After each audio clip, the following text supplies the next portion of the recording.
saying, oh, why'd you buy an apartment? Why'd you buy a house? I bet, give me the house money. Everyone keeps saying buy a house, but no one is giving me the money to buy a house. Okay, no one's giving me the money to buy a house. How am I gonna buy a house without house money?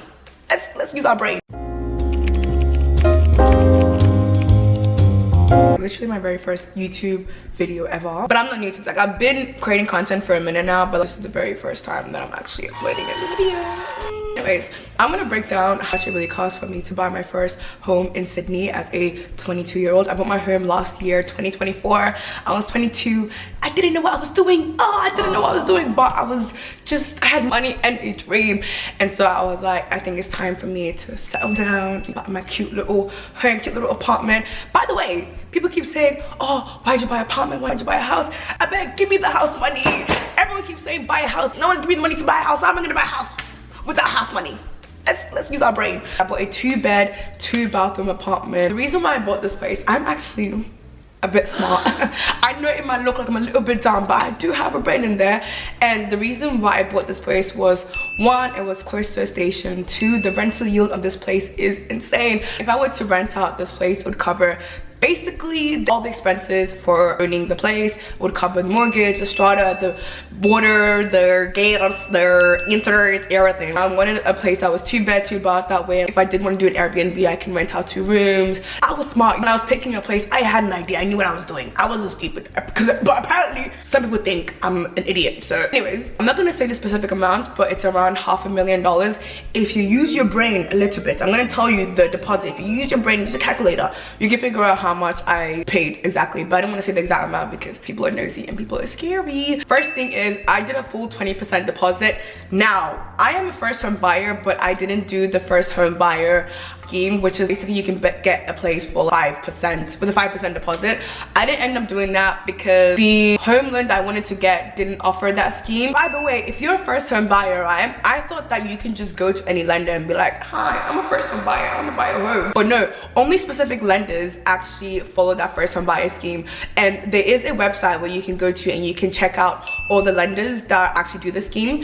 I didn't know that, so I was just going to any lender and be like, I'm a first home buyer, I only need 5%, and they're like, no babe, no, we don't do that here. And I'm like, oh, right. So my lender wasn't doing the first home buyer scheme, and they had a really good interest rate, and I was like, flip it, let me just do the 20%. So I ended up doing 20%, and also I wanted to have a low payment in terms of my mortgage as well. If I did 5%, the repayments would have been insane, and I probably would have been able to keep up with it with my job, but I didn't really want that stress on me. So I was like, you know what, let me do the full 20% deposit. My 20% deposit was $113,000. It was a lot of money. I wish that was all I needed to pay. I thought when you were buying a house, I thought all you needed was just, okay, so as long as I have my deposit, I'm good, right?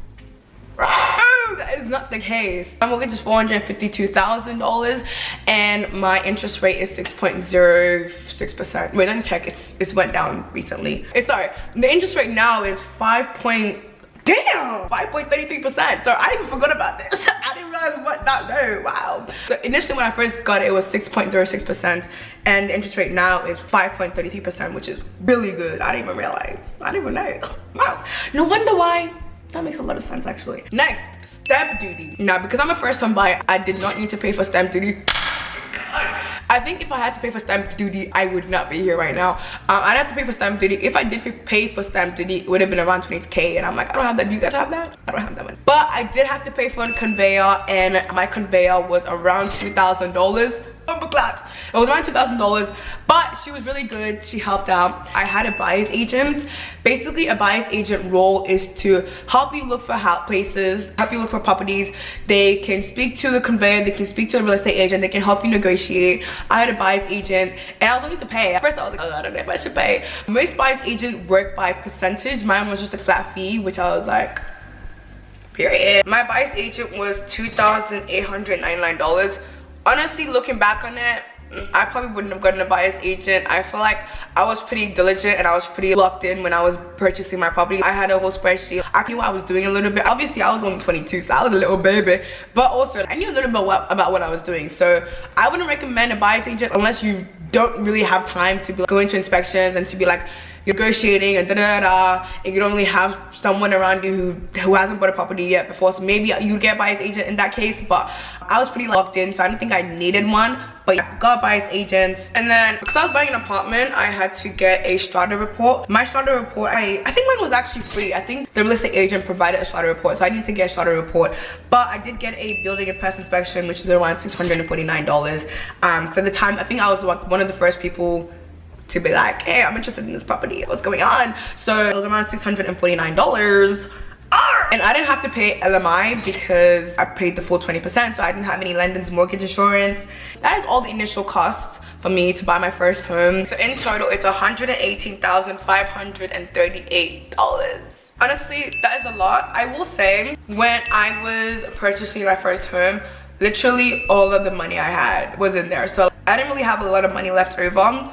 I will say, if you are looking to purchase a home, if I were to do it again, I would not purchase a home until I had at least an extra 20K just for furnishing, just for a bunch of other stuff. Because guys, I was sleeping on the floor for a good month. Before I got paid, I was sleeping on the floor. I didn't have money for nothing.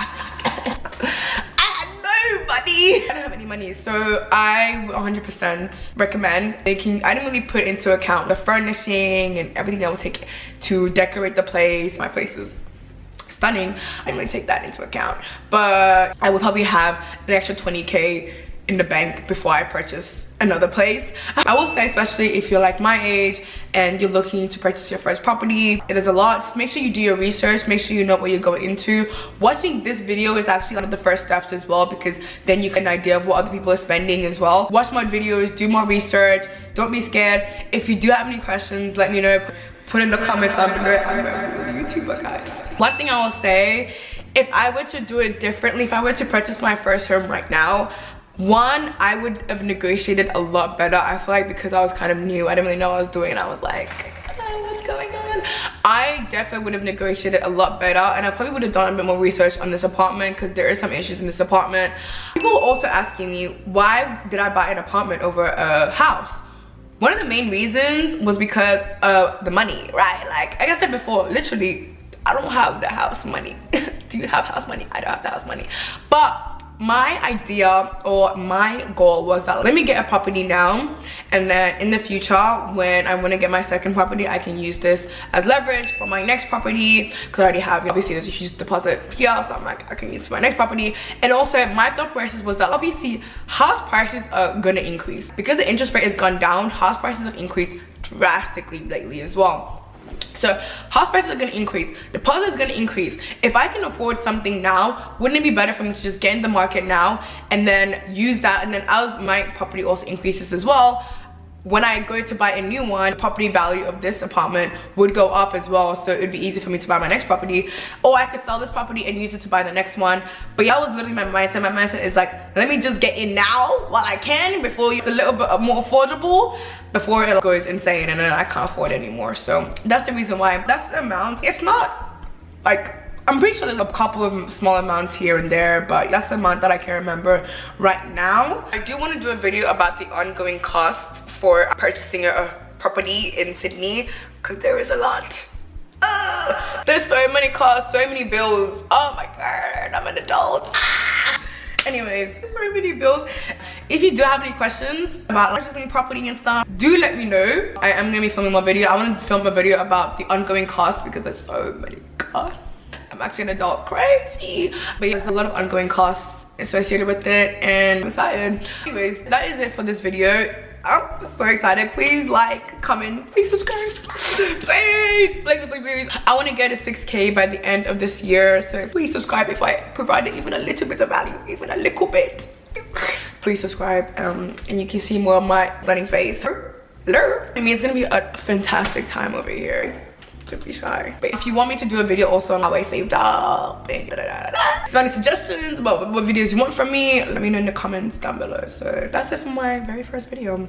I love you guys. I love you, I don't know you guys, but I do really appreciate you guys. I like you guys, and I will see you guys in the next video. Bye.